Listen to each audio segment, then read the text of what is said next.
¿Qué jeta tengo? Yo, que tengo los pelos como me da la gana todos los días, le digo a Mario ahora: no has venido peinado, ¿verdad? ¿Qué tal, don Mario Noya? Buenos días. Consejos vendo y para mí no tengo. Pasa nada.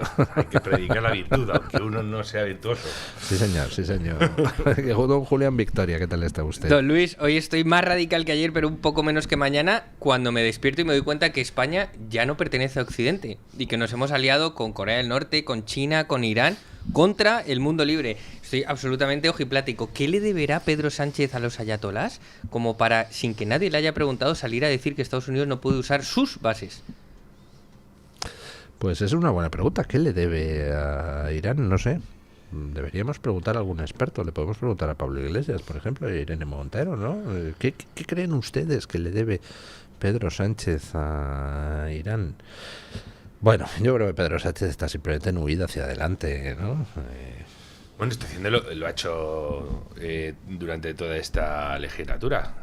Se está pretendiendo erigir en líder de los no alineados, como hizo Zapatero, los no alineados con la libertad y con la democracia y con la decencia, claro. Es Zapatero 2 también en esto, ¿de acuerdo? Y lo peor de todo es que además lo dice predicando valores universales y demás. Me dice, pero qué maldita broma es esta, ¿no? Y Zapatero lo hizo lo han hecho en muchas ocasiones sabiendo que España tiene la relevancia que tiene. Ellos se han encargado de laminarla. Y entonces dicen, venga, vamos a empezar a hacer gestitos efectistas, que a nosotros no nos va a pasar nada, ya nos defenderán los demás. No, ya se ha acabado. Ya va a empezar a ser otra historia. Y la jugada de él tiene sentido para él y coherencia. Está buscando que el PP también en esto, PP se acobarde, cerde, y está intentando poner en un brete a Vox con su discurso nacional y con su discurso soberanista y con su discurso patriota. Está intentando poner en un brete a Vox. Por cierto, estos son los momentos en los que se tiene que exhibir coraje, firmeza de convicciones, etcétera, ¿no? Y dejar meridianamente clara a la gente cuáles son tus posiciones y por qué las defiende. Pero él lo ha tirado por ahí. Y habéis visto a todos los demás. Incluso habéis visto a gente profundamente repugnante en la derecha que se creyeron que iba a llegar su hora de ser antisemitas, israelófobos y no sé, y de decir, oye, que nuestro referente es Putin. Y dices, pero tío, pero ¿de qué me estás hablando? ¿No? Entonces, a todos estos también parece ser que quieren que les llegue la oportunidad. Como en Estados Unidos con los que se han puesto ahora bravos contra Donald Trump. Por cierto, magnífico el papelón que hacen todos estos que sostenían que Donald Trump no era más que un títere de Putin en la Casa Blanca. Sí. Con amigos como Trump yo preferiría tener enemigos, porque Trump lo que ha hecho desde que llega al poder ha sido acabar con todos y cada uno de los aliados de Vladimir Putin. Echad cuentas.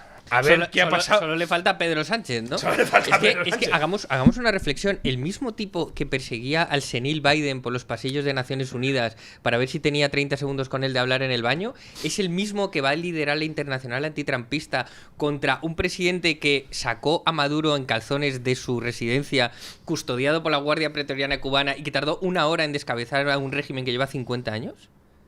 ¿En qué momento Sánchez piensa que va a erigir? Por cierto, siempre Santiago Abascal dice, es que lo peor de Sánchez está por llegar. Y a veces yo pienso, no, yo creo que ya más malo no se puede ser. No, pues tienes razón. Todos los días nos ponen un brete de mayor magnitud. Y es que ahora, ¿qué va a pasar? ¿Que Estados Unidos va a embargar España? O sea, ¿vamos a ser Cuba? ¿Vamos a bloquear el comercio con nuestro principal cliente gracias Sánchez a un bocón? Lo está deseando Sánchez. Está deseando que pase algo así. O que haya un conflicto. Está deseándolo para... El francomodín está acabado y ahora dice, vamos a la guerra y entonces se olvidan de mí. A ver, chicos, ¿qué fue el 11M? Y dejaos de ahora autorías y tal. ¿Qué fue geoestratégicamente el 11M y qué fue para la izquierda española el 11M? La aniquilación de la derecha, para que se olvidara volver al poder. Y a la derecha, en cuanto remontaban, le tocaban el 11M, eran como los monos del ejercicio ese que le dan con un palo y luego ya solo levantan la mano y salen corriendo. Es lo que quieren. Necesitan un acto que suponga un shock de tal calibre que paralice a la derecha. Están buscando eso de nuevo. Y Pedro Sánchez, por desgracia, tiene calada aparte de la sociedad española. La misma sociedad española que consideró legítimo que un marroquí, según su versión, que un marroquí colocara bombas en un tren con civiles, matara a 200 personas porque se había invadido Irak. Vale, esa misma España que lo que hizo fue decirles a los criminales: oye, que si tenéis que matar españoles, que están todos aquí, mirad, este es el edificio, Génova, o sea, van a un partido, no fueron a la Moncloa, fueron a un partido. Entonces, si tenéis que poner bombas a estos, a sus votantes, a sus familias o lo que sea.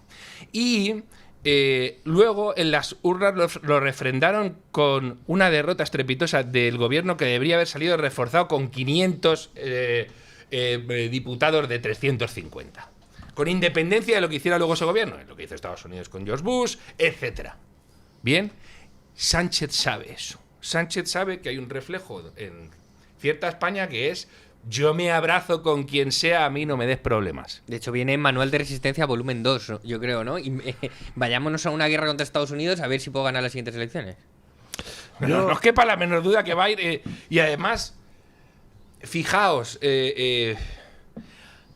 ¿cuál es el gran aliado de Pedro Sánchez? Marruecos. ¿Es un aliado querido o no lo querido? Me da igual. Pero todo ahora corre en beneficio de Marruecos. Todo.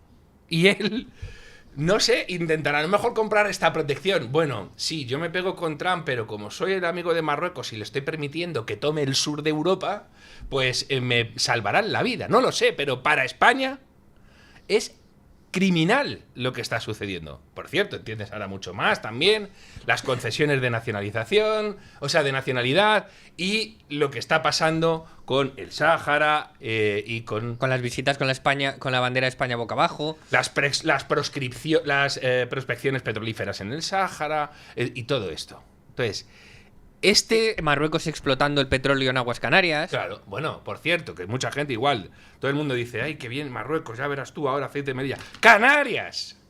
¡Canarias, chicos! ¡Canarias! Ceuta y Melilla, por descontado. Canarias. Y lo que implica Canarias, en términos geoestratégicos, etc. Le hemos entregado a Marruecos el dominio de la costa atlántica septentrional de África y la entrada por el sur de Europa. Se la has entregado a Marruecos. Y ahora... Y no permitiendo que Estados Unidos utilice las bases de Rota y Morón, y Estados Unidos va a cambiar sus bases a Tánger. Y entonces el socio prioritario de Estados Unidos en el estrecho va a ser Marruecos. Y ahora imagínate la posición que va a tener España cuando este se vaya. O cuando este lo saquemos. Imaginaos la posición, lo hemos dicho aquí varias veces.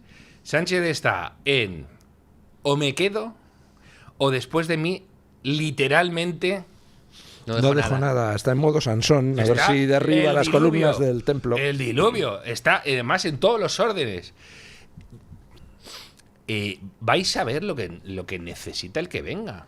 Arreglar las cuentas públicas, bueno, en fin, porque este tío lo que ha hecho ha sido colocar todas las minas que sea posible, y su baza es: chicos, tengo yo aquí el plano donde están las minas y yo sé cómo activarlas o desactivarlas. Y que la sociedad le compre eso, que seas el sujeto objeto de chantaje permanente con sus aliados. Sus aliados son tipos que proclaman en España, tipos que proclaman abiertamente que su idea es acabar con España. Y fuera, Marruecos, que es el único país que tiene conflictos territoriales con España abiertos, y todo lo que ha sido el antioccidente. anda, que los que saben diciendo, ¿no? Oye, que Pedro Sánchez... Chicos, ¿habéis visto los papelones que ha hecho este hombre con Cuba, con Venezuela, con el propio Irán? ¿De qué me estáis hablando? O sea, no, encima no le hagáis ahora ser el campeón, el príncipe de la paz, etcétera, ¿no? Estamos viendo cosas, me encantan. Ver a columnistas meapilas del periódico ABC, de la manita De con Bildu, de la manita con Irene Montero, de la manita con Pedro Sánchez para criticar a Estados Unidos e Israel. Es, vamos, Juan Manuel de Prada ha publicado un artículo en el ABC que den gracias los señores del ABC de que para nosotros, para Trump, pues España, pues es que realmente tampoco es tan importante, porque si no les caía una demanda, porque algunas de las cosas que se dicen en ese artículo son bastante más fuertes contra Trump que eso que hizo la BBC de manipular un vídeo y que le ha valido a la BBC una demanda de 10.000 millones de dólares. Yo me lo haría mirar, señores del ABC, porque ciertas cosas, pues a lo mejor resulta que acaban engordando la cartera de Trump. Se puede criticar sin caer en la imputación de delitos graves, como por ejemplo el de pederastia. Pero no, bueno, que es acojonante. Que es que si lees a ciertos gurús de la derecha, resulta que la República Islámica de Irán es territorio mariano, os lo juro. Que han dicho que es que allí se venera a la Virgen, dice, y que tiene a Jesús como un referente. Y tú. Antes veía. ¿Estoy turulato ya o qué pasa? Antes veía un tuit de una señora que decía, anda, pues Jamenei sí felicitaba la Navidad, no como nuestros políticos de izquierda de aquí. Y digo, perdón, felicitaba la Navidad, Jamenei, qué tío tan bueno. Es una cosa alucinante. Entre ahorcamiento de homosexual y lapidación de mujeres, felicitaba la Navidad, qué tío. Siempre saludaba a los vecinos, no me explico cómo ha matado a 38 personas y tal. Es alucinante. Es como el típico vecino que sale, que mata a toda su familia y salen las vecinas diciendo, ay, era un chico fantástico. No sé cómo. Siempre te hablaba en el ascensor y tal. Mira, el periodista argentino, franco-argentino Alejo Shapiri ha publicado un tuit buenísimo. Que sí, dice, lo he comentado esta mañana, pero coméntelo otra vez, por favor. De esto es un concentrado de la Alianza Iliberal. Dugin, el ideólogo de Putin, retuitea al nazi de Hinkel citando a Irene Montero contra la intervención de Estados Unidos e Israel por destruir la teocracia de los ayatolás. Está exacto. Es que es así. Y ojo, porque aquí también hay que tener muy en cuenta estas cosas. No cualquier enemigo de mi enemigo es mi amigo. Hay enemigos de mis enemigos que son basura. Efectivamente. Basura, maldita basura. Y también digo, y no me conocéis precisamente por ser de los cantores de Hispalis. Menos mal que existe Vox, perdón. Voz Media también, señores, consulten voz.us. Menos mal que existe Vox y menos mal que Vox en esto es muy trampiano, es muy leyano y marca perfectamente el terreno al que quiera comprar su agenda. Perfectamente el terreno. Porque hay algunos que dicen, no, ha llegado un momento alternativo. Alternativo es todo, vamos a matar... Que no. No te equivoques, chaval. No te equivoques, que tú no. Contigo no, bicho. Contigo no, bicho. En los últimos meses hemos visto cómo desde el PP y desde la izquierda y desde sus terminales mediáticas intentan azuzar todo lo que encuentran contra Vox. Les veo nerviosísimos, ¿no? Y entonces un tío en Matalascabrillas de abajo dimite de concejal. Vox se cuartea. La purga de liberales. La purga de liberales en Vox. Menos mal que Vox se ha deshecho de algunos personajes siniestros de los que se ponen a criticar pues, con un racismo preocupante la inmigración iberoamericana a España. O sea, menos mal que nos hemos deshecho de esos bueno, se han deshecho de esos personajes. Algún otro retuiteando comentarios antisemitas. Menos mal que Vox se ha deshecho de esa gente. No todos los que Vox se ha deshecho de ellos son antisemitas ni anti hispanos, pero algunos sí. Y muy preocupante esa gente. Así que perfecto, por favor. camino libre, todo el que no se sienta a gusto en Vox, por favor que se vaya, pero que no dé la plasta, que no esté ahí con el raca. Que me he ido. Menos mal que me lo ha dicho porque ya se me había olvidado. Lo reflexionaba el otro día, don Luis, y es que una vez leí, y creo que viene al caso, el gas más tóxico y venenoso que inventó el ser humano no es ni el gas mostaza, ni el gas pimienta, ni el gas lacrimógeno, sino el incienso. Porque una vez respiras el incienso ya no puedes soltarlo. Y entonces no me cabe en la cabeza como la gente que se ha ido de Vox al mundo privado o a lo que sea, o su familia, o a ganar dinero totalmente legítimo, se levanta todos los días pensando que voy a decir algo de Vox a ver si puedo hacerles un poquito de daño. ¿Qué más te da, tío? Tú ya te fuiste. No, aparte es que lo dicen como si a alguien le importara. Dice, que me he ido de Vox. Que tengo algo que opinar sí, sobre tío, esto. ya nos lo ha dicho 36 veces. No me lo digas la 37, me importa un soberano. No, es que Santiago Abascal se ha quedado solo, o solo queda Santiago Abascal, ¿no? En fin. Pero bueno, lo que ha dicho usted es, efectivamente es muy importante. Qué importante es que exista Vox y que además tenga las ideas tan claras en ciertas cosas, como por ejemplo antiamericanismo y chorradas anglófobas. No, eso que se vaya uno, yo que sé, a Núcleo Nacional o a algún partido de Romerales. Antisemitismo, no, fuera. Aquí a tocar las narices no. Y además es el partido que lo tiene más claro en toda Europa de los de esa órbita ideológica, porque por ejemplo en la AfD alemana pues existe ahí un reducto siniestro, desde luego quien lo lidera no es así, pero hay por ahí sus remanentes raritos. En Francia tienes a una Marine Le Pen que evidentemente no es antisemita y de hecho tiene unas relaciones excelentes con el Estado de Israel, el partido de Marine Le Pen, pero luego en lo antiamericano le sale la cosa de la grandeur francesa y entonces se sienten obligados a, en fin, tampoco posicionarse muy claramente con Estados Unidos. Vox no tiene esos problemas y quizá por eso Vox lidera toda esa órbita ideológica en Europa en estos momentos, junto con una Meloni que, sin embargo, a veces también tiene algún cerdeo, ¿no? Mira, vamos a ver, pero por otro lado, hay que saber que los partidos, por el mero hecho de existir y que tengan relevancia, van a ser partidos atrápalo todo. ¿Bien? Y entonces, siempre vas a tener una amistad incómoda. Ahora, tú tienes que saber ponerle en su sitio. Y algunos rechazarlos. En su sitio y algunos rechazarlos. Ronald Reagan tenía gente que era absolutamente distinta a él en un montón de cosas. Buchanan era un tío muy controvertido para buena parte del Partido Republicano. Y Reagan lo tuvo ahí, pero bueno, tú le pones, sabes poner sus límites, etcétera, ¿no? ¿Has visto? En Estados Unidos con Tucker Carlson y con Shapiro, por ejemplo, ¿no? Es decir, tú tienes que saber moldear y dejar claro cuál es tu cometido y qué une, etcétera. Y, de nuevo, expulsar a los que representen una amenaza porque son antagónicos de tus valores fundamentales y demás, ¿no? Eso lo tienes que hacer siempre, no te tiene que temblar el pulso y tienes que tener coraje, ¿no? Por cierto, se está volviendo a poner de manifiesto esto que lo clave de los últimos tiempos, que es la escisión que está habiendo en Europa. El cisma 2.0 que decía Rafael Bardají en un artículo muy recomendable que le publicamos en Voz. Y es que en el propio Occidente ahora hay ya dos visiones. Una que es muy postmoderna, muy woke, muy Estados Unidos de Europa, muy déspota ilustrada, y los Estados Unidos que vienen como reacción a lo que han sufrido ellos también, con Obama y con Biden, ¿no?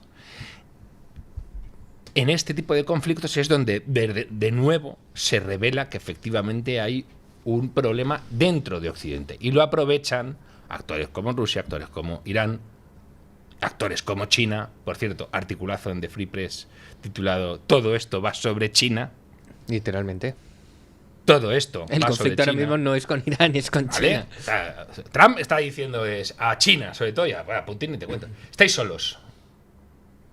¿Hablamos o no hablamos? ¿Estáis solos? Bueno, ¿estáis solos? Me he encargado de que estéis solos, porque primero me ha asegurado con tumbar el régimen venezolano, que era el que os vendía el petróleo barato. Segundo, he ido a por Irán y entonces os ha cortado el suministro de petróleo que os daba a vosotros. Y entonces ahora sí vamos a negociar de verdad. Claro. Cuando el otro día leí esta mañana unos tweets de, la verdad, gente que admiro mucho, economistas de alto prestigio, que decían: lo innegable es que Trump ha mentido.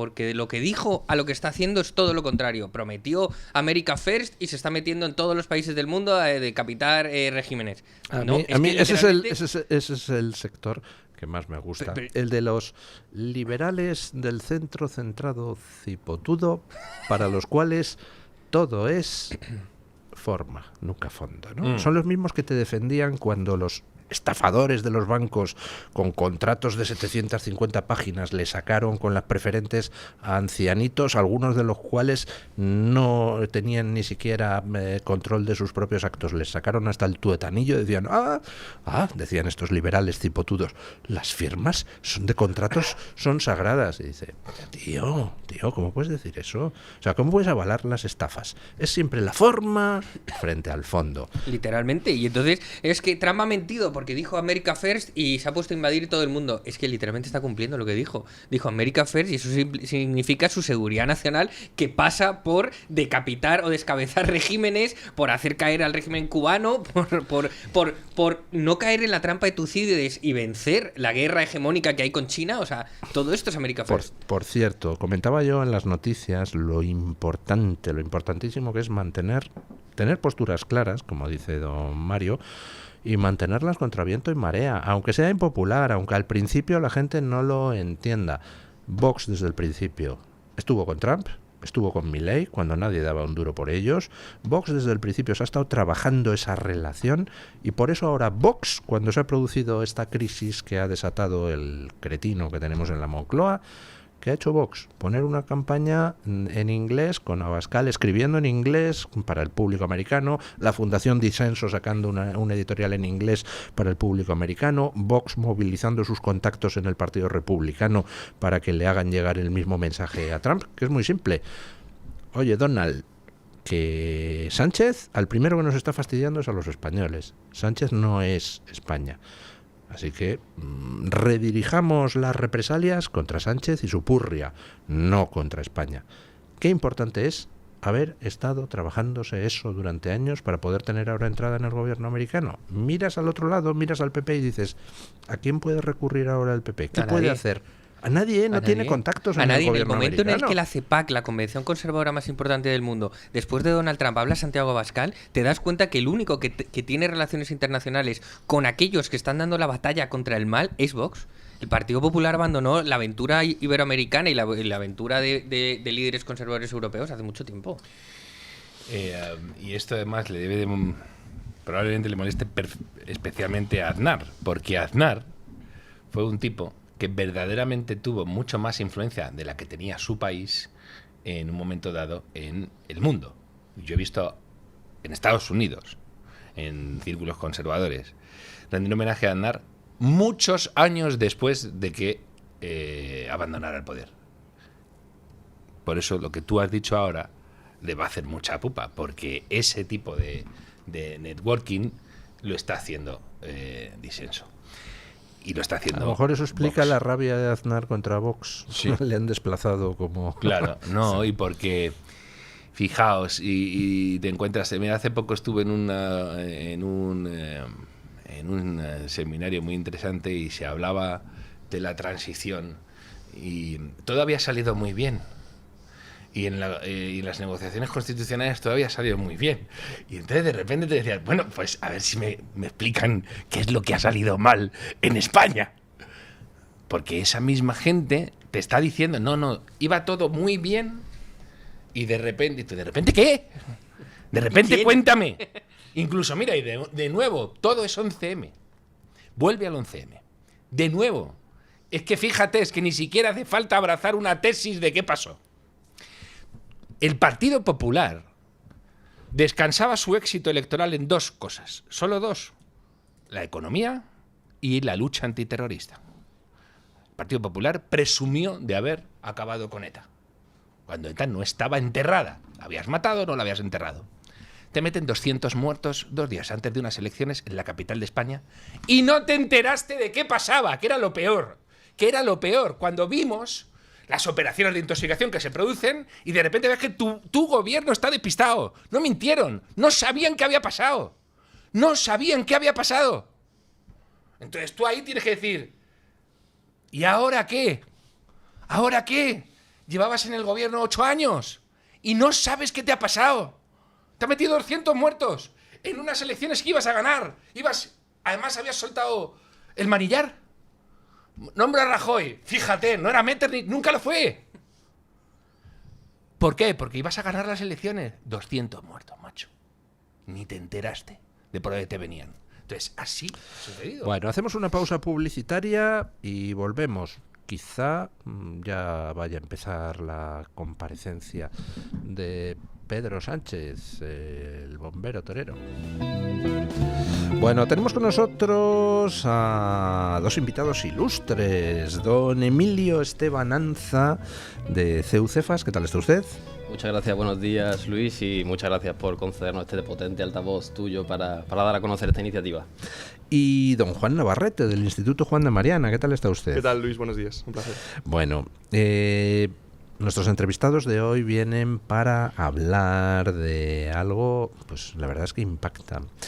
Desde 1978 hasta 2021 se han aprobado en España 411.000 normas, a las que se suman otras 11.000, casi 12.000 en 2022. Eso significa 30 normas cada día. Una norma nueva cada 45 minutos.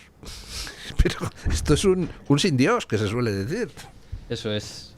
Sí, y al final, como bien dices, Luis, una norma cada 45 minutos. Yo siempre digo que cuando terminemos este programa seguramente haya una nueva norma o un par con cientos, si no miles de nuevas hojas, ¿no? Y al final esto, tanto CEU Cefas como el Instituto Juan de Mariana nos dimos cuenta de que había un entramado burocrático y una hipertrofia normativa absolutamente brutal, que la gente no es consciente de ello.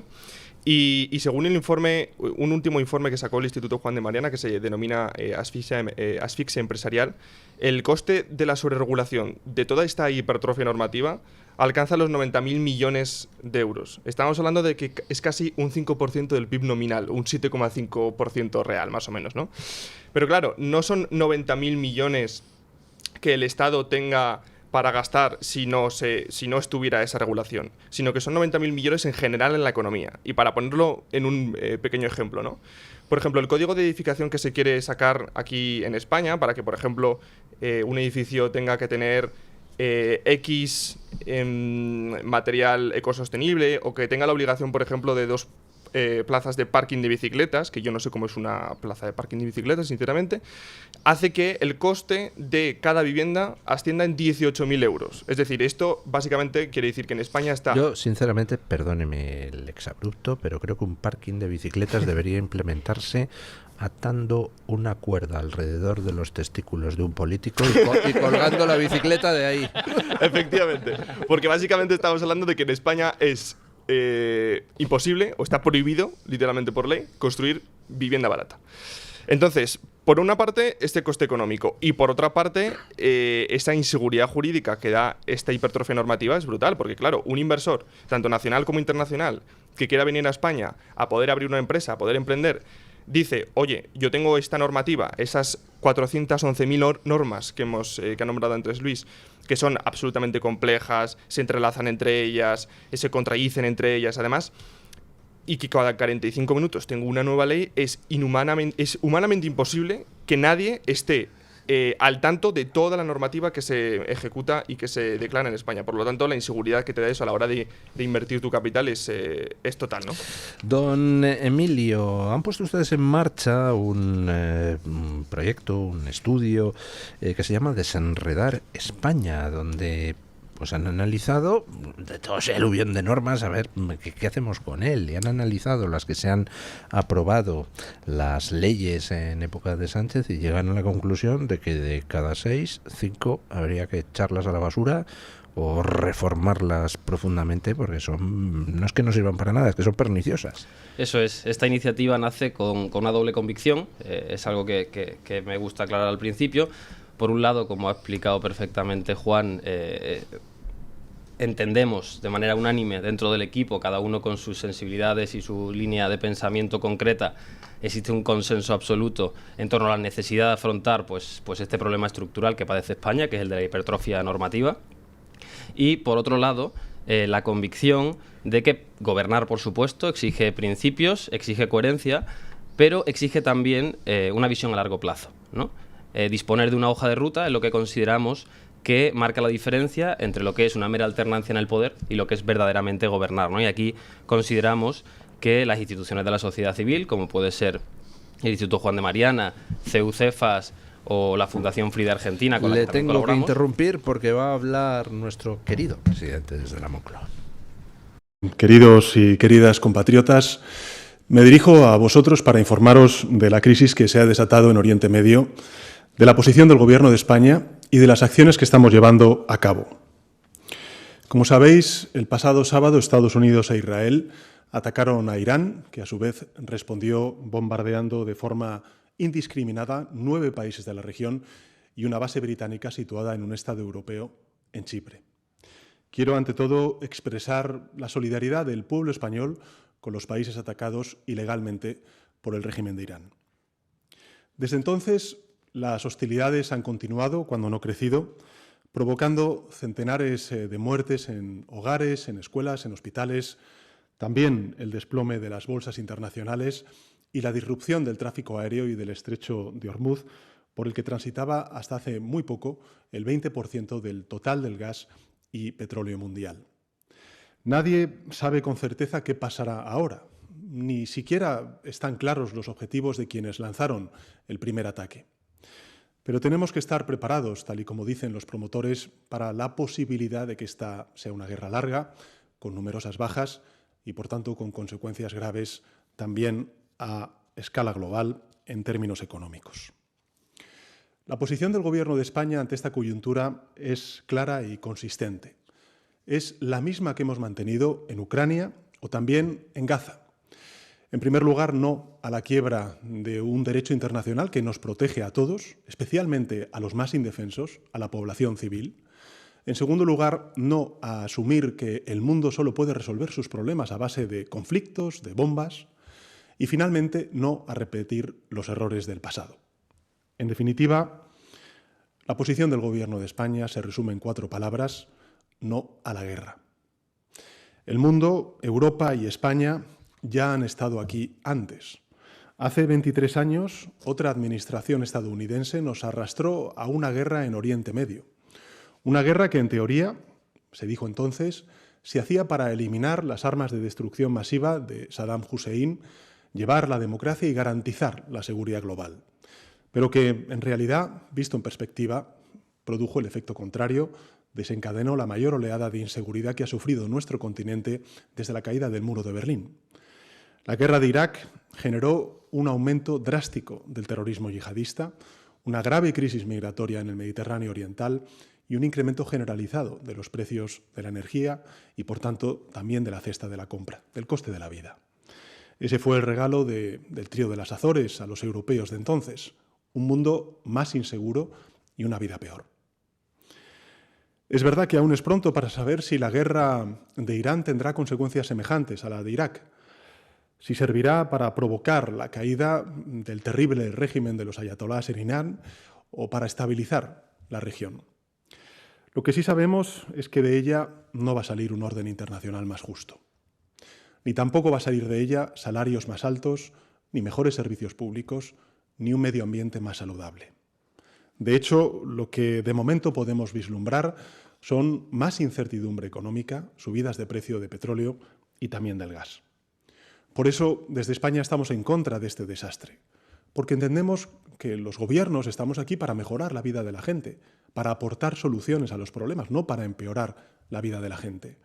Y es absolutamente inaceptable que aquellos dirigentes que son incapaces de cumplir con ese cometido usen el humo de la guerra para ocultar su fracaso y llenar de paso los bolsillos de unos pocos, los de siempre. Los únicos que ganan cuando el mundo deja de construir hospitales para construir misiles. Ante esta coyuntura, el Gobierno de coalición progresista va a hacer lo mismo que ha hecho en otros conflictos y en crisis internacionales. En primer lugar, estamos asistiendo a los españoles y españolas que se encuentran en Oriente Medio y vamos a ayudarles a regresar a nuestro país, si ese, por supuesto, es su deseo. El Servicio Exterior y el Ejército están trabajando día y noche para articular dispositivos de evacuación. Es evidente que las operaciones son muy delicadas porque el espacio aéreo de la región no es seguro y porque su red aeroportuaria está gravemente afectada por los ataques. Pero nuestros compatriotas pueden tener la certeza de que vamos a protegerles y de que vamos a traerles de vuelta a casa. En segundo lugar, el Gobierno de España está estudiando escenarios y posibles medidas para ayudar a los hogares, a los trabajadores, a las empresas, a los autónomos y que puedan mitigar con ello los impactos económicos de este conflicto, si es que fuera necesario. Gracias al dinamismo de nuestra economía y gracias también a la responsabilidad de la política fiscal del Gobierno, España cuenta en estos momentos con los recursos necesarios para hacer frente también, de nuevo, a esta crisis. Tenemos la capacidad, también la voluntad política, y lo haremos de la mano de los agentes sociales, como lo hicimos durante la pandemia, la crisis energética o recientemente la crisis arancelaria. En tercer lugar, vamos a colaborar, como hemos hecho siempre, con todos los países de la región que abogan por la paz y por el cumplimiento de la legalidad internacional, que son dos caras de la misma moneda, apoyándoles con los recursos diplomáticos, también materiales, que se requieran. Vamos a trabajar con nuestros aliados europeos en una respuesta coordinada y que pueda ser definitivamente eficaz. Y vamos a seguir trabajando para lograr una paz justa y duradera en Ucrania y en Palestina, dos lugares que merecen no ser olvidados. Y por último, el Gobierno va a seguir exigiendo un cese de las hostilidades y una resolución diplomática de esta guerra. Y quiero además explicitarlo, porque sí, la palabra adecuada es exigir, porque España es un miembro pleno de la Unión Europea, de la OTAN y de la comunidad internacional. Y porque esta crisis también nos afecta a nosotros, a los europeos y por consecuencia a los españoles.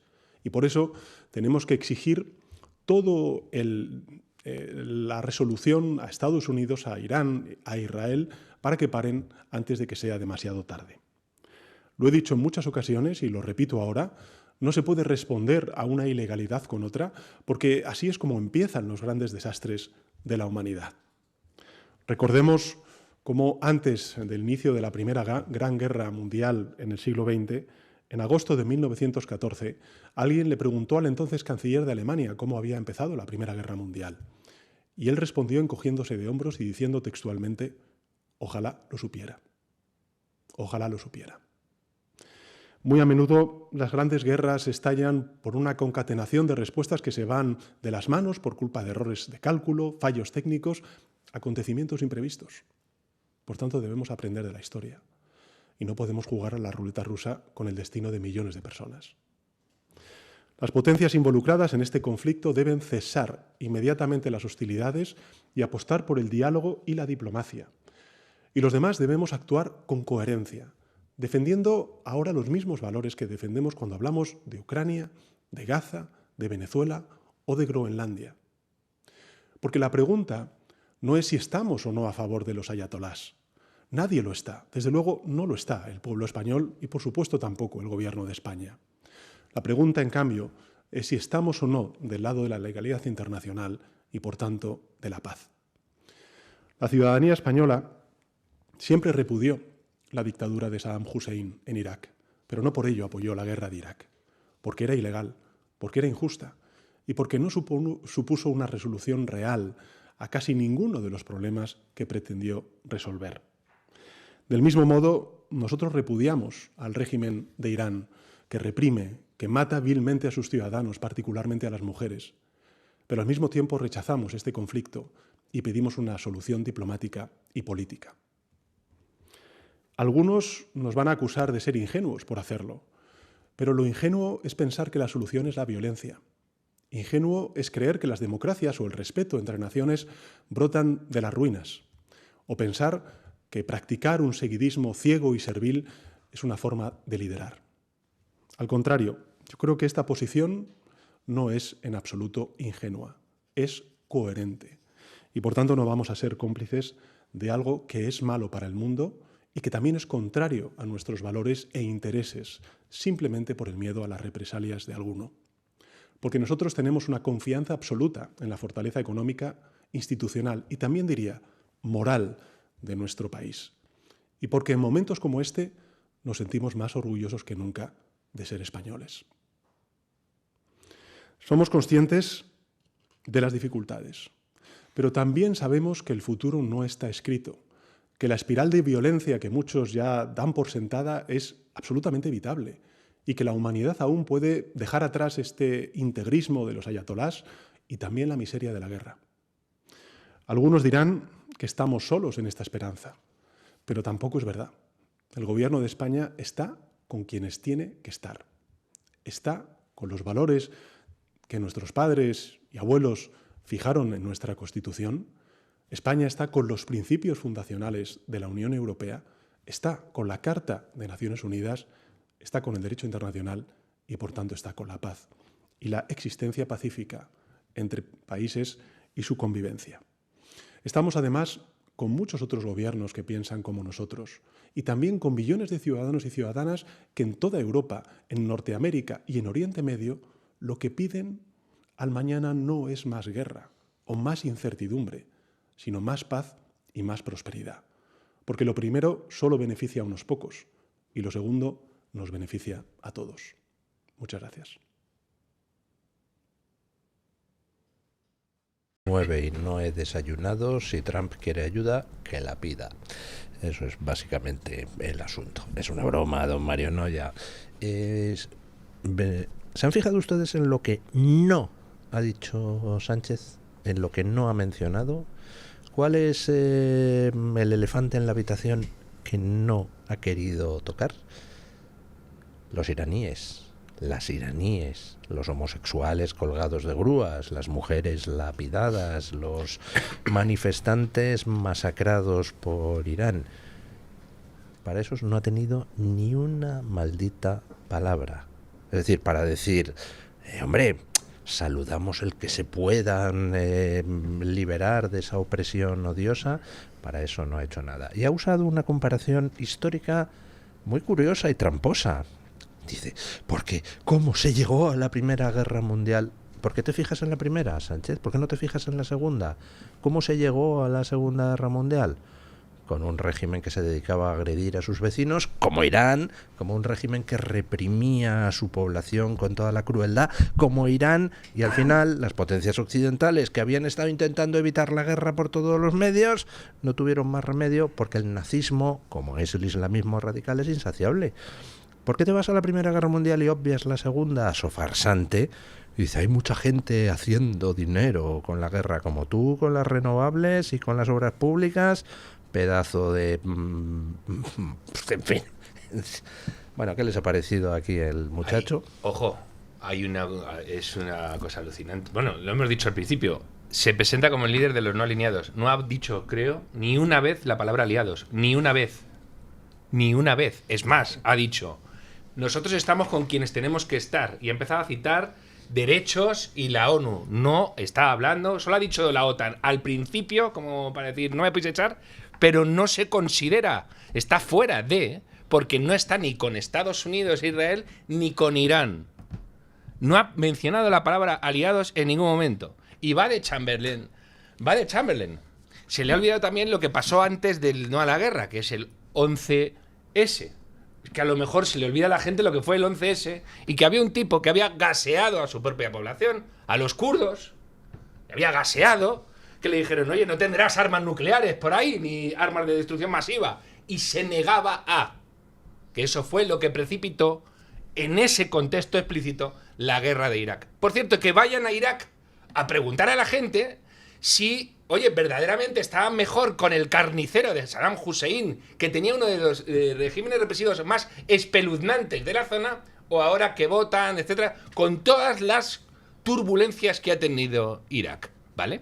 Por cierto, que cayó en manos de Irán porque se le dejó hacer a Irán, que esta es muy buena. Y luego, segunda, estamos muertos. Estamos muertos, ¿lo habéis oído? Nos vamos a encargar de tomar medidas para... Estamos muertos. Van a empezar a topar precios, van a empezar a controlar la economía como solo saben ellos.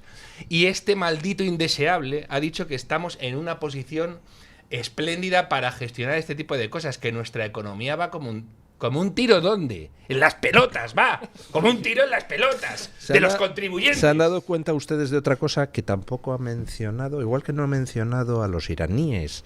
Hay otra cosa que no ha mencionado, que son lo que ayer dijo Trump.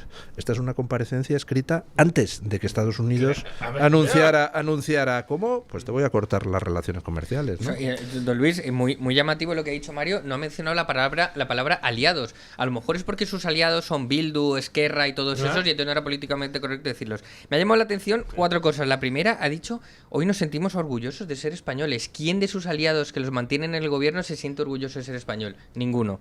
2. Pero mira, cómo hemos ido al patriotismo, que hemos dicho al principio, que es que este va a presentarse ahora como el patriota. Sí, como el Salvador Nacional. Ha hablado de moral, el tipo que promulga el relativismo moral. Ha hablado de... El yerno de Sabiniano. Es decir, Este lo ha escrito en la sauna, le ha dicho, déjame abrir las menores nos va a darle al mundo las lecciones de moral. Y 3, ha dicho que una ilegalidad no se puede combatir con otra ilegalidad. Todo lo que ha hecho en su gobierno ha sido ilegal. Es más, ha regularizado ilegales, lo cual es ilegal. ¿De qué está hablando? Recordemos una cosa. La principal misión de los ejércitos es la disuasión, no es la guerra. Y por tanto es mejor ser un guerrero en época de flores que un jardinero en época de guerra. Entonces, evidentemente tenemos que estar preparados para evitar la guerra. Porque efectivamente ha hecho Trump, ha dicho, ¿por qué empiezan las guerras? ¿Por qué empezó la Primera Guerra Mundial? Esto es muy fácil. Tiempos difíciles crean hombres fuertes. Hombres fuertes crean tiempos buenos crean hombres débiles crean tiempos difíciles. Así empiezan las guerras. Y estamos en ese momento, hombres débiles creando tiempos difíciles. Por Pedro Sánchez seguía la Unión Soviética, el muro debió de ser la caída del muro debió de ser un acontecimiento como para Pablo Iglesias dramático.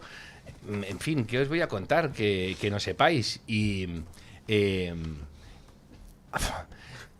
me tiene que enseñar en qué punto de la legalidad internacional, que es un libro que todo el mundo sabe, se distribuye junto con la Biblia de los Gedeones, vas a Estados Unidos, ¿no? Y está el libro de la legalidad internacional. Está que la Segunda Guerra Mundial fuera legal, ¿vale? Porque además se declara por acuerdos que tienen de asistencia mutua los países, etcétera. Los tribunales de Nuremberg, que me digan sobre qué base de la legalidad internacional estaban establecidos, ¿no? Y luego, efectivamente, don Luis, ¿cómo habla? Por cierto, ¿quién le habrá escrito el discurso? Porque le han puesto la Gran Guerra, él no identifica que eso es la Primera Guerra Mundial y por eso ha dicho la Gran Guerra Mundial. La Primera Gran Guerra Mundial, porque se la ha escrito alguien y habrá sido la negra Tomasa, la que siempre, la que pone el cazo. ¿Saben ustedes cuál es la característica fundamental de este programa? Que invitamos invitamos a gente para entrevistarla y luego hablamos nosotros. ¿Qué les ha parecido a ustedes la comparecencia de Sánchez, don Emilio, don Juan? A ver, yo por un poco para andar lo que se ha dicho ya, ahí me ha llamado la atención que ha hablado primero de salvar el medio ambiente antes que repatriar a los españoles que están en Irán. Eso para empezar. Después lo de la Gran Guerra, efectivamente, que se ponga a dar lecciones de historia a Sánchez cuando no sabe lo que hizo, o sí que sabe lo que hizo los socios de gobierno que tiene, como es Bildu, que es literalmente la banda terrorista ETA, pero como brazo político.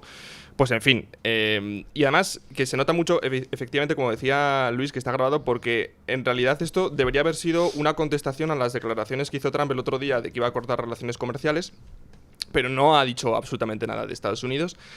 Y lo cierto es que cortar relaciones comerciales con la primera potencia del mundo, yo no sé si es positivo o negativo, pero desde luego que podría ser una catástrofe para nuestra economía. Y en fin, que al final este gobierno nos alinea con lo peor, o sea, nos alinea con Irán, nos alinea con Venezuela. Es que somos algo así como en la Guerra Fría, esos países no alineados que estaban vinculados con otros países que no eran ni los de la Unión Soviética ni los de Estados Unidos, estaban un poco así a ver... Pero que siempre trabajaban en cierto modo para la Unión Soviética. Claro, efectivamente. Eran los no alineados en apariencia. Exacto. Entonces, en ese panorama estamos. La verdad es que la política o la política geopolítica y las... todas las directivas que está haciendo Sánchez en cuestión de geopolítica están siendo absolutamente desastrosas, con el tema del Sáhara, con el tema de Marruecos, con el tema de Venezuela, con el tema de Irán. Se posiciona donde no hay que estar. Sí, yo muy brevemente, simplemente hablábamos de coherencia justo antes de que comenzase Sánchez su comparecencia. Yo lo que le exigiría es simplemente coherencia, es decir, si hemos asumido los compromisos de la OTAN, no es capaz o no tiene la valentía de poner sobre la mesa ese debate que podría ser legítimo sobre la pertenencia o no a la OTAN, la salida o no. Una vez dentro, lo que se debe adherir es a las exigencias de esa organización internacional, cumplirlas y no decir estamos dentro pero para lo que nos interesa, para lo que no nos interesa no, en función de criterios ideológicos un poco arbitrarios y partidistas, ¿no? Entonces, coherencia. Si queremos pertenecer a la OTAN, asumimos sus compromisos. Si queremos salir de ella, plantémoslo en sentido estricto del término, a través de un referéndum o como se estipule legalmente. Y nada, simplemente este breve comentario. Bueno, ¿alguna cosa que quieran ustedes añadir sobre aquí el trilero? ¿O retomamos el tema de la motosierra? Es que igual que él está hablando de cosas pasadas de fecha, yo creo que abundar sobre algo que ha hablado sobre... Quiero decir, su comparecencia no iba en línea con la realidad, con la actualidad. Entonces, ¿para qué vamos a ahondar en lo que ha dicho si es anacrónico? Pero ahora, fijaos, habla de la ingenuidad. No es ingenuo, es más malo que las arañas. Y atención, porque, de nuevo, juegan muy bien con el imaginario. ¿Va en serio que la imagen tóxica del inicio del siglo es la foto de las Azores? ¿Y no los espantos que provocaron los tipos contra los que iba esa foto? ¿De verdad? Estos tíos hacen que te mentalices con... Es como si tú ahora de repente dices, los terroristas, claro, matan porque es que los perseguís. Como los perseguís, matan. Entonces, si no los persigues, si no los matas, entonces ellos dejan de matar. De nuevo, otra vez, están poniendo justificaciones a los atentados.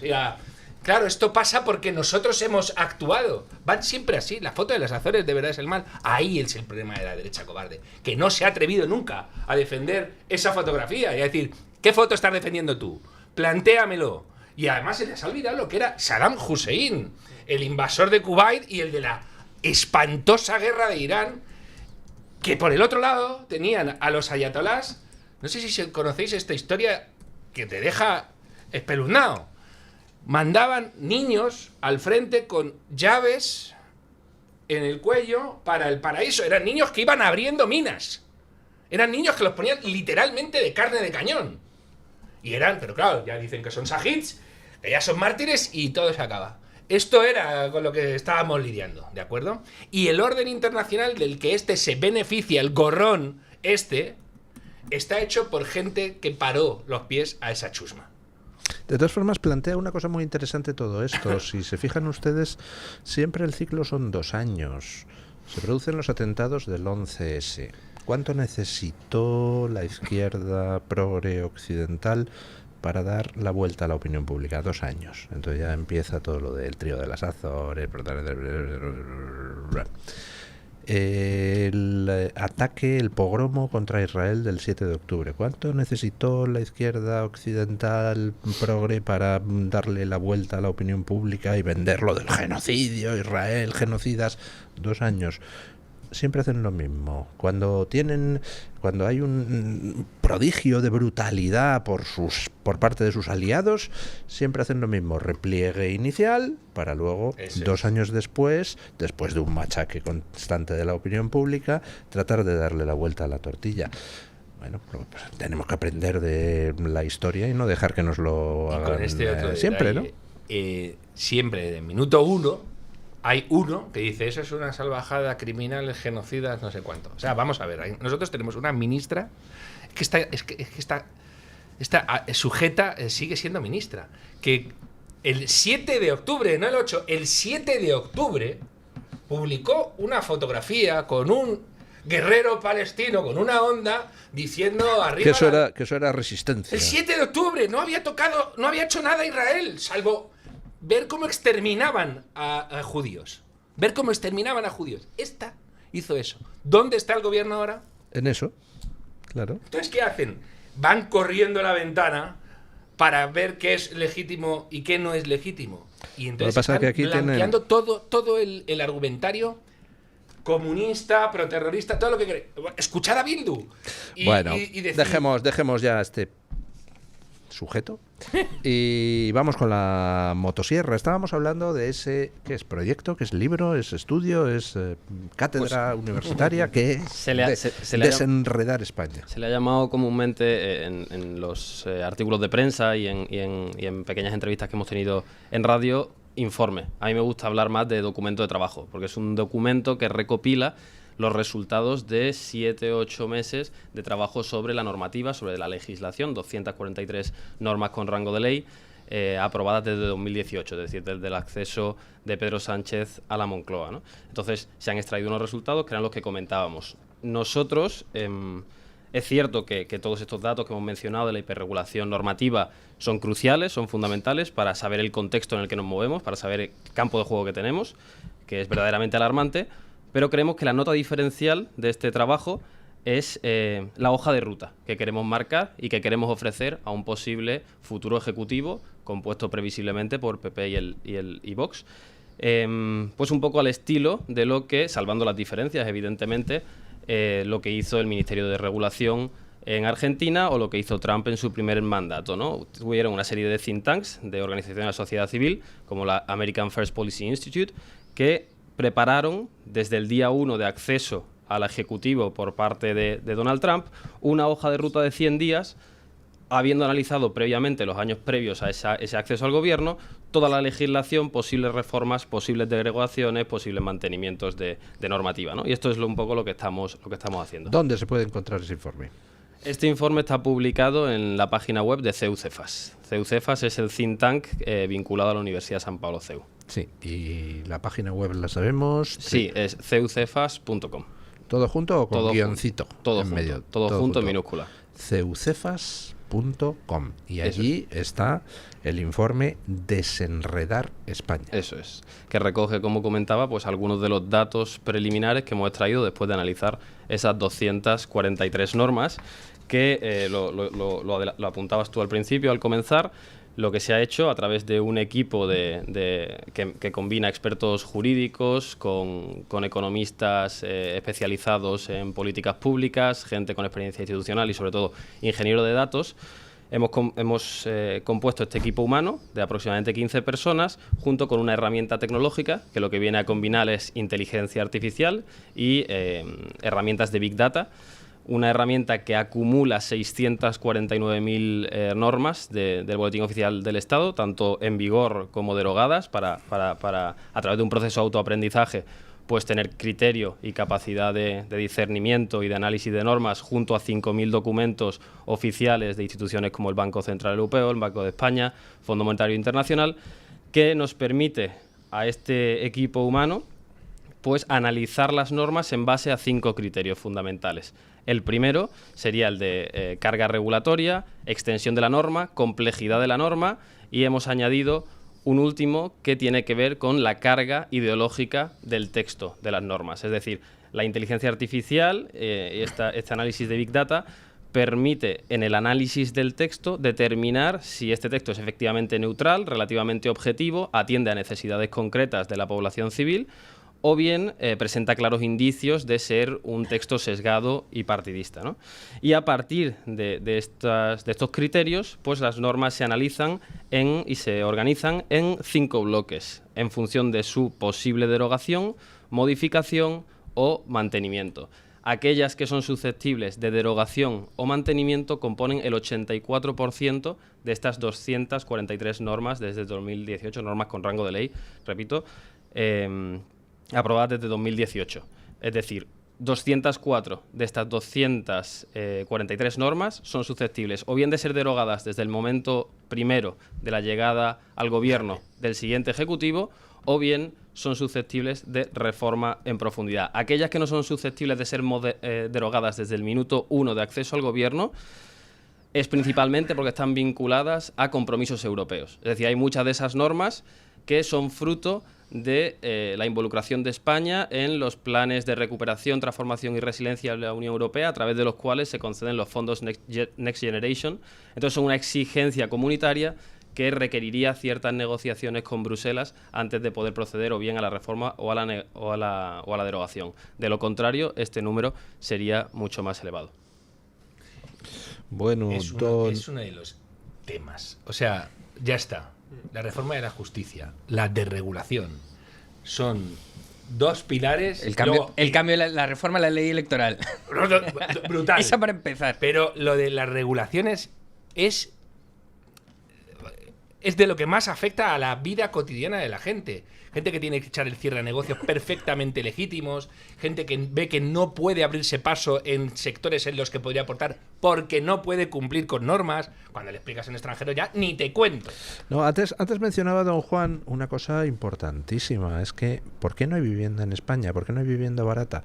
Pues porque la cantidad de normas que han impuesto a los constructores son así. Y entonces ahora, que si el parking de bicicleta, que si tiene que estar aislado no sé cuántos, que si no sé qué cocinas con chorrada. perspectiva de género para que quepan los dos y haya un 50% de distribución de roles en la cocina. Es imposible que haya casas baratas. Y además es que es designio, no es porque sean estúpidos, no. Porque está pasando en todo Occidente, en los países que tienen más terreno como en los que tienen menos. En todos sitios son las normas que han impuesto toda esta ola progre woke las que está haciendo que un constructor no pueda hacer viviendas baratas para que gente que tampoco quiere ninguna cosa del otro mundo pueda comprar una vivienda barata. Es decir, usan las normas como instrumento para destrozar la vida a la gente. Como instrumento de desmantelamiento autoinfligido. O sea, estamos en el suicidio connivente de Occidente. Yo felicitar a Juan y a Emilio por el grandísimo trabajo, el informe o el documento de trabajo que he leído, y al Instituto CEUCEFAS, porque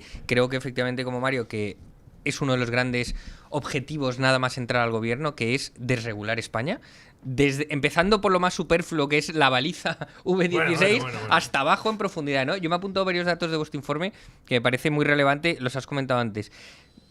Hay 90.000 millones de euros en 243 leyes del sanchismo, de las cuales se concluye en el documento que 200 de las 243 leyes son superfluas, rígidas, intervencionistas o perjudican el crecimiento, cargando sobre la economía un exceso de costes regulatorios. Y además apuntáis que el 23% efectivamente son derogables de forma inmediata, el 13% son derogables, pero es verdad que están vinculadas a fondos europeos, y el 31% necesita una reforma profunda para no seguir destruyendo a España. Si además de esto añadimos los datos que se publicaron ayer, que en 2025 se concedieron 17.300 millones de euros en subvenciones a entidades públicas, a ONGs y a otras entidades sin actividad económica, pero solo 6.000 millones de euros a empresas, a pequeñas y medianas empresas, te das cuenta de que la destrucción de España viene, 1, por la asfixia del sector privado, 2, por el beneficio de los que no hacen nada en contra del sector privado. Y ya, como guinda del pastel, Sánchez nos enfrenta a Donald Trump en una guerra comercial para terminar de destruir nuestro negocio.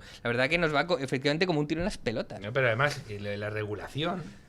es que es un impuesto más, al final. No es un impuesto, es que es a veces la carga brutal que espanta a mucha gente. Y luego sucede esto, la vivienda en España. El problemón acongojante que es, ¿no? Y luego te encuentras viviendas de protección oficial con pistas de pádel, piscina, y dices, espera un momento, vamos a ver. Y 2 plantas. No vayas a construir para arriba. Hay gente, los que no están pudiendo acceder a las viviendas, les están financiando esa vivienda a los que han entrado ahí, que ya os digo yo, que no suelen ser los más menesterosos. No, algunos incluso son hijos de concejales de algunos partidos. Eso no ha sido un casito. Eso es lo que pasa en España. Algún día le contaré, por ejemplo, los pisos expropiados a Rumasa, a qué socialistas fueron a parar. Claro. Oiga. No, pero además, sobre todo, quiere decir, cuando necesitas generar un montón de vivienda, un parque de vivienda y además que sea como muy dinámico. ¿Qué necesitáis? Vivienda, ¡pum! Esta, ya, ahora. Que pudieras transformar el territorio. En Madrid, iba a decir si sales de Madrid, en Madrid hay desmontes, pero desmontes, digo desmontes. Desmontes, terreno que son matojos, escombreras al lado de rascacielos. Y no se desarrolla eso. Y entonces de repente te dicen, bueno, ven, entra, a ver si puedes tú, anímate a quitar esto. La operación Chamartín. De nuevo, aislándonos de algunas cosas concretas de ese caso. El problema ahí es infinidad de regulaciones. No se puede, porque cuando regulas tanto, partes de esta base. No sois de fiar. a la sociedad, a la ciudadanía, dices, no sois de fiar y os tengo que guiar yo. Los déspotas ilustrados te dicen cómo tienes que vivir. Y eso está en la base del gobierno despótico que intentan montar en Europa. Igual que, fijaos, lo que ha dicho Juan al principio, la primera que nos ha dado en la frente, ¿no? 200.000... Es que está hecha para que tú te sientas indefenso, para que tú no sepas operar. Y tú necesitas operadores, palabrón en Argentina, que está vinculadísima a la corrupción. Necesitas gente que te vaya abriendo puertas y tú... ¡Pero hay que abrir un negocio! Y gente que tampoco abre puertas porque sepa más legislación que tú. No, posiblemente sabe la misma, simplemente tiene los contactos. Claro. ¿Qué es lo que se aplica? Cuando tú tienes 400.000 normas, no se aplica ninguna. Lo que cuenta es la arbitrariedad. Ojo, y esto hablando de las normas. Pero es que recordemos que la construcción de vivienda, el 30% de lo que cuesta construir un inmueble son impuestos. Claro. El 30%. Bueno, me encanta cómo don Juan y don Emilio nos están entrevistando hoy. Tengo que decirle a don Emilio que me quito el sombrero con la labor que está haciendo Cefas de un tiempo a esta parte, sobre todo, porque está como cogiendo el toro por los cuernos de la discusión política a todos los niveles. Y está organizando muchos cursos, seminarios, etcétera, que son bastante necesarios. Como también el Juan de Mariana. Voy a decir yo del Juan de Mariana. Ahora, al Juan de Mariana lo que le tengo que pedir ya es que empiece. Yo tengo una batalla con los premios de la libertad. Están muy bien dados a Huerta Rayo, a Rodríguez Brown, a Montaner. Claramente, ahora hay que empezar a... Xavi Alonso, ¿por qué? Porque se plantó ante Hacienda. No es liberal, me da igual. Claro. La batalla es el mal. Hace 2 años se lo dimos a Javier Milei. Hay que hacer... Sí, pero no, es que no quiero eso. Ciudadano. Tíos que ni siquiera sepan liberalismo. Localizar a la actriz esa, Macarena Gómez, y su marido, eso. Aldo Comas, los únicos que han hablado ahí en los Goya, Don algo Luis y yo normal. Mi sueño siempre fue dárselo a Clint Eastwood. Pero que don Luis y yo tenemos un amigo que el otro día nos confesó que le han embargado, le llegaron a embargar 6.000 euros porque se negaba a pagar por estacionar en la calle. Entonces llevaba su resistencia civil, es decir, que yo voy a pagar por aparcar mi coche que está pagando en mi calle, no pago 6.000, embargado. Ese tipo de gente que son héroes. Se la juega. Por nosotros. Se está jugando literalmente su patrimonio. Me está usted recordando a ese político danés, el presidente del partido antiimpuestos, que una vez dio una entrevista electoral desde su celda de la cárcel donde estaba por no haber pagado los impuestos. Bueno, Rosa Parks. ¿Por qué Rosa Parks es un bueno, por favor, que hablen ellos. Eso, somos tres pesados. Parecemos los abuelos batallita. No, al final el proyecto en realidad también tiene reminiscencias de lo que se hizo con Argentina y el equipo de Sturzenegger. Que claro, pero es que Sturzenegger tenía un equipo de 120 personas, o algo así, más de 100 personas seguro que tenía. Sí. Y claro, con esta herramienta de inteligencia artificial y análisis de Big Data, lo que haces es, darnos una productividad a la hora de buscar, identificar lo que llamamos nosotros, que a mí me gusta mucho, es ese socialismo latente que hay en las leyes, porque no nos damos cuenta. Parece que cuando un Estado impone una ley o una normativa, parece que es objetivo y no tiene carga ideológica ninguna. Pero las leyes, como dice mi maestro don Miguel Anso Bastos, las leyes las hacen personas. Y esas personas tienen una carga ideológica todas, y muy fuertes. Y por mucho que quieran desprenderse de esa carga ideológica cuando imponen una ley, la ponen en la ley de manera consciente o inconsciente. Y yo creo que este gobierno efectivamente la hace de manera consciente y de mala fe, desde luego. Sí, un poco en la línea de lo que comentaba Mario antes sobre el tema de la vivienda. Efectivamente, se ve al posible constructor, al posible promotor como sospechoso. Entonces, en lugar de liberalizar el suelo, liberalizar el mercado, facilitar la construcción a través de retirar regulación, lo que se hace es precisamente hacer aún más rígida la regulación existente. Reformas aprobadas por las prórrogas forzosas del alquiler, prohibición de nuevas exigencias de los propietarios para aceptar nuevos inquilinos en sus viviendas. ¿Qué ocurre? Pues nosotros hemos recopilado datos. Una caída del 56% de la oferta del alquiler entre 2020 y 2025 en España. Un aumento de los precios en 5 años del 30%, ¿no? Sabemos que son normas que tienen una intención clara y el efecto es exactamente lo opuesto. Y esto a todos los niveles. Hablábamos de la vivienda, pero podemos llevarlo a la Ley Orgánica de Protección de Datos, podemos llevarlo... Hay infinitas. Sin ir más lejos, la muy famosa y conocida Ley del solo sí es sí, que lo que hizo fue precisamente... Bueno, pues todas estas normas han sido analizadas, no solamente el texto conjunto, sino que esta herramienta permite analizar artículos individualmente en función de estos 5 criterios que hemos mencionado, además con una dimensión relacional de los artículos, es decir, a qué otras leyes remiten, con qué otras normas se conectan, y da la posibilidad de proponer alternativas regulatorias a esos artículos o incluso al conjunto del texto normativo, ¿no? Esto evidentemente debe después pasar un filtro jurídico, un filtro de profesionales expertos en materia regulatoria y legislativa, que es el equipo que hemos conformado de 15 personas, que pueden ser 15 personas y no 120 gracias a este trabajo previo que hace la tecnología que se ha desarrollado a través de un think tank norteamericano, se llama el Mercatus Center, que dirige Rashid Griffith, y gracias a esto pues hemos podido aligerar el trabajo y en tan solo 8 meses analizar todas las normas con rango de ley del mandato de Pedro Sánchez. Esto no va a terminar aquí, no es una cuestión coyuntural el problema de la hiperregulación en España, no se circunscribe a estos 4 años, es un problema que, como hemos dicho al inicio, analizando los datos, se inicia ya en 1978, es una tendencia generalizada, entonces vamos a ir progresivamente analizando todas las legislaturas previas hasta concluir en 1978. Esta es la idea última del proyecto que, si Dios quiere, ya lo avanzamos aquí, presentaremos resultados conclusivos en junio de este 2026. ¿Sabéis por qué es tan peligroso el estado burocrático? Pues no lo sé, pero como no lo diga usted en 30 segundos, nos vamos a quedar con la duda. Porque hace que todos los controles populares salten. Pensad en la DGT. Pensad en las normas de la DGT. ¿Por qué la DGT hace esto? Por cierto, en España, es que la gente dirá, no, claro, vais a llenar todo de casas. El 90% del territorio, es no urbanizable. Y mientras yo me subo por las paredes, que soy periodista, me escribe un amigo que es un pequeño constructor, muy pequeño constructor, y me dice, está con faltas de ortografía, bueno, con faltas de redacción, por cómo está indignado. Dice, calculé el otro día la cantidad de dinero que va en una promoción a la administración por cada 300.000 euros netos de beneficio de un promotor. 1 millón de euros en 4 años. En todo lo que cobra. Están exterminando a los tipos que vienen a procurar lo que no tenemos. Viviendas, servicios, trabajo. Bueno.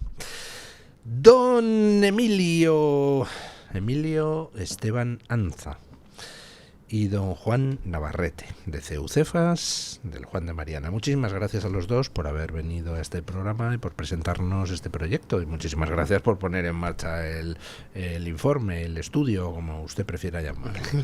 Desenredar España. Entran ustedes en ceucefas.com, supongo que también en la web del Juan de Mariana, y allí buscan Desenredar España y lo encuentran. Todo aquello donde habría que meter la motosierra, que vamos, lo de Argentina se va a quedar pequeño con lo que hay que hacer aquí. Gracias a los dos. Muchas gracias. Hacemos una pausa publicitaria y nos vamos a escuchar la opinión de los oyentes. Muchos oyentes nos dicen que por qué ponemos a Sánchez ahí a escucharle. Sí, la verdad es que tenemos que pedir disculpas, porque esto de tener que escuchar al mangante hablar durante 10 minutos diciendo vaciedades, haciendo demagogias, pues comprendo que es algo estomagante para muchas personas. Nosotros pues no tenemos más remedio que aguantar. ¿Qué le vamos a hacer? Doña Carmen Carbonell, pero ¿qué le preguntábamos a los oyentes? Te voy a decirle una cosa, don Luis. Había quien, entre ellos yo, que teníamos algo de esperanza, que dijera, ¿y si convoca elecciones? De repente dice, bueno, hasta aquí hemos llegado y convoca elecciones. Ingenuos. Pero efectivamente, yo siempre pico de ingenuidad. Será porque soy buena persona. Puede ser por eso. En fin, le preguntábamos esta mañana a la audiencia si cree que deberíamos congraciarnos con Donald Trump ofreciéndonos a extraditar a Sánchez a Estados Unidos. Y atención, porque dábamos 4 respuestas, y les digo lo de las 4 respuestas. Atentos tertulianos, que quiero saber su opinión. Porque son complejas. La primera, claro que sí. La segunda, y también a Borrell, ya que está también a Borrell. La tercera, no, que viva Pedro Sánchez. Y la cuarta, ¿quién es Donald Trump?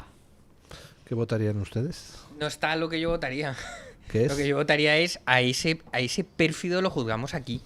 y responde por sus crímenes aquí, y su traición la paga aquí, y nos vamos a encargar nosotros de velar por su régimen carcelario y alimenticio o alimentario dentro de la cárcel. Nada de que lo va a juzgar Donald Trump, lo juzgamos nosotros por traición. Bukele al lado de Julián Victoria se queda corto, efectivamente. ¿Quién ha Lo dicho rapo el primer día. Exacto. esto de ¿y a Borrell a quién se le ha ocurrido? Pues a quién va a ser. No lo sé, no lo sé. No, pero se ha quedado corto don Luis del Pino porque de momento la opción que va ganando es con el 52% la de claro que sí, pero es que hay mucha gente que ha votado inmediatamente el claro que sí y luego se ha dado cuenta que la segunda opción era también a Borrell, que es la segunda opción más votada con el 46% de los votos. Pero es que hay gente como, por ejemplo, Pepe, que dice que 2 mejor que 1, apostando por Borrell, y Amelia de María Parra en Twitter dice que ya que estamos a medio gobierno, o sea que es que nos estamos quedando cortos con este tema, el de llevar a Pedro Sánchez a Estados Unidos. Hay un 1% que dice que viva Sánchez y hay un 1% que dice que viva Trump. Hay un punto de realismo... ¿quién es Trump? Perdón, que quién es Trump. Hay un punto de realismo que nos propone Emi en Twitter, alguien que se hace llamar @viremi06, de algo que verdaderamente podría pasar, y nos dice que es más probable que Estados Unidos prohíba la entrada a Pedro Sánchez y a sus secuaces. Eso desde luego podría ser algo factible. En las publicaciones de YouTube, Carlos NT6XL dice que el resto del gobierno, incluidos sus socios, también podrían irse, por ejemplo, al Hotel Guantánamo. Fernando Martínez también en esas publicaciones de YouTube dice que todo el gobierno pringado en la corrupción también podría irse extraditado a Estados Unidos. Pero hay opiniones para todos los gustos. En las publicaciones de YouTube también me encuentro con un comentario de Hispano Iberia que dice que en absoluto un país soberano no necesita a nadie para impartir justicia, un poco en la línea de lo que decía don Julián Victoria. Y voy con comentarios del chat de YouTube también sobre esa comparecencia de Pedro Sánchez. Franu nos dice que Sánchez nos ha dejado claro que su sitio es el lugar equivocado de la historia, acordándose también de esas palabras de Susan Sarandon en Los Goya, diciendo todo lo contrario. 21 dice que Trump quiere seguridad para Europa y también para su país. Qué bonito esto, ¿no? En realidad querer seguridad para los países democráticos, para Occidente. Y termino con un comentario de Ana Aragón 772 que critica una postura de Pedro Sánchez que ya ha convertido en hábito, el que las decisiones importantes pues parece que solo las toma él. Se pregunta, ¿no debería pasar a consulta por el Congreso?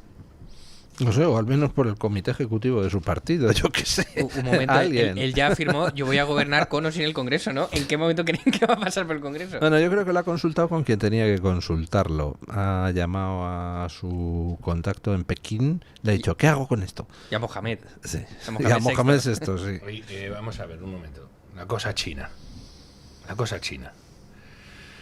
Europa, bueno, la Europa sanchista echándose en brazos de China.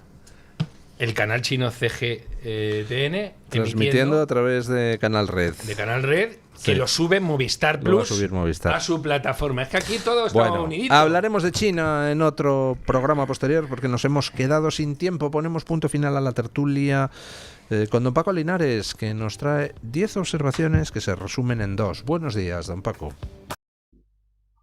Cordiales saludos, don Luis del Pino, extensible a esa pléyade de profesionales, de esas personas que hacen y escuchan estas mañanas en libertad desde el Todo Televisión y Radio Libertad.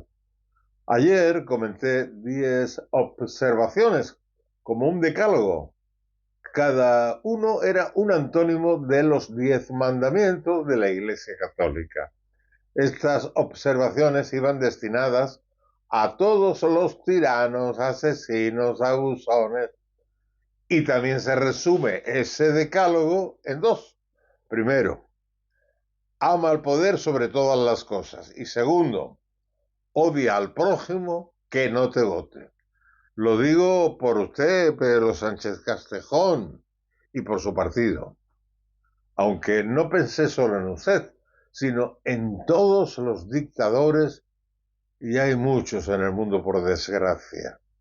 Pero aquí mismo, por ejemplo, en mi región, Andalucía, sin ir más lejos, les informo de lo que publicó El Confidencial el 26 del pasado mes de febrero. Rafael Velasco era una joven promesa del PSOE de Andalucía, el vicesecretario general de José Antonio Griñán y también era el secretario de organización en tiempos de Manuel Chávez. Pero eso fue en otra vida, en 2010. Dejó todos sus cargos después de que se hiciera público que una escuela propiedad de su mujer había recibido ayudas para los cursos de formación. Otro de los casos de corrupción que circundaron a aquellos gobiernos de la Junta en la primera década del siglo. 16 años después, Velasco está a un paso del banquillo. El titular de la sección de instrucción número 6 del Tribunal de Instancia de Sevilla, José Ignacio Vilaplana, ha convertido en procedimiento abreviado las diligencias previas realizadas sobre el caso de Velasco, aunque el auto deja claro que contra la decisión cabe recurso. El escrito del juez Vilaplana da ahora 20 días a las partes y al Ministerio Fiscal para que soliciten la apertura del juicio oral, con escrito de acusación o el sobreseimiento. Ojo, el único aquí en España que suda la camiseta, como dicen ellos, es Conde Pompidou, presidente del Tribunal Constitucional, firmando amnistías a corruptos del PSOE. El Tribunal Constitucional a las órdenes de Sánchez, presuntamente, ¿no? Mañana más y mejor. Punto final.